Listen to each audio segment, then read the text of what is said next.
விசிலடித்தான் குஞ்சுகள் வீதி வீதியாக விசிலடித்து நாங்கள் சொல்லுவோம். இங்கே நடந்து கொண்டிருப்பது பாசிச ஆட்சி என்று விசிலடித்தான் குஞ்சுகளாகிய நாங்கள் விசிலடித்து மக்களிடம் சொல்லுவோம்.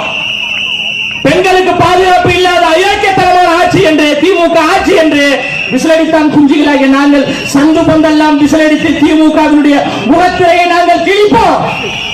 வரலாறு திரும்புகிறது. திமுக என்கின்ற கட்சி வரலாற்றிலே இப்பொழுதுதான் ஒரு வலிமையான ஒரு கட்சியை எதிர்கொள்கிறது.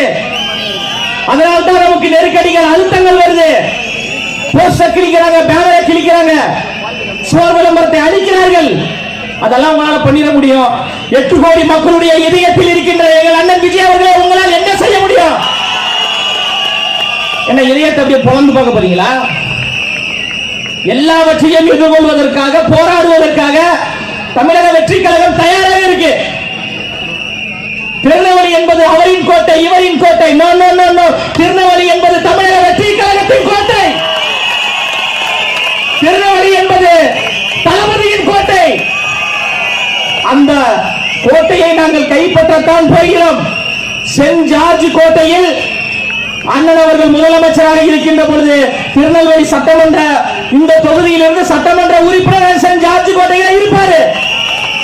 அதற்கான சூழலை நாம் எல்லோரும் உருவாக்கணும். அண்மையில திமுகவினுடைய செய்தி தொடர்பாளர் நினைக்கிறேன் தமிழன் பிரசன்னா நமக்கு சவால் விட்டுருக்காரு. திமுக காரனிடம் சமூக நீதியை கேளு, சமத்துவத்தை கேளு, அவன் சரியாக பதில் சொல்லவில்லை என்றால் நான் திமுக கட்சியை விட்டே போயிடுறேன் அப்படின்னு சொல்லியிருக்காரு. அண்ணன் தமிழன் பிரசன்னா அவர்களுக்கு நேரடி சவால் இந்த கூட்டத்தில் நான் சொல்றேன். அவங்களுக்கு சமூக நீதி, சமத்துவம், வெங்காயம் ஒன்னும் தெரியாது.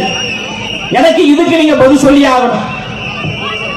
பாட்டில் சரக்கு ஒண்ணு குடிக்கவா, குடிச்சு தண்ணி மேல தள்ளாடாம நடக்கவா, குளிக்க தொட்டி ஒண்ணு கட்டவா, கட்டி ரம்மு ஜிம்மு அதில் ஊத்தவா, சாஞ்சிக்கலாமா சாஞ்சிக்கலாமா, சந்தோஷமா தான் சாஞ்சிக்கலாமா, குளிக்கி வச்ச கொக்கா கோலா போல சாயங்காலம் வேலை.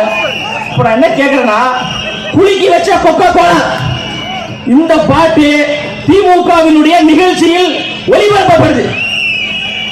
மானம், சூடு, சுரணை, வெக்கம் ஏதாவது இருந்தா திமுக கட்சியை சார்ந்தவர்கள் அண்ணன் தமிழன் பிரசன்னா அவர்கள் குலுக்கி வச்ச கொக்கா கோலா எந்த திராவிடத்தில் வருகிறது, எந்த சித்தாந்தத்தில் வருகிறது? நாளைக்கு ஏதாவது ஒரு பொதுக்கூட்டம் போட்டு நீங்க பேச முடியுமா?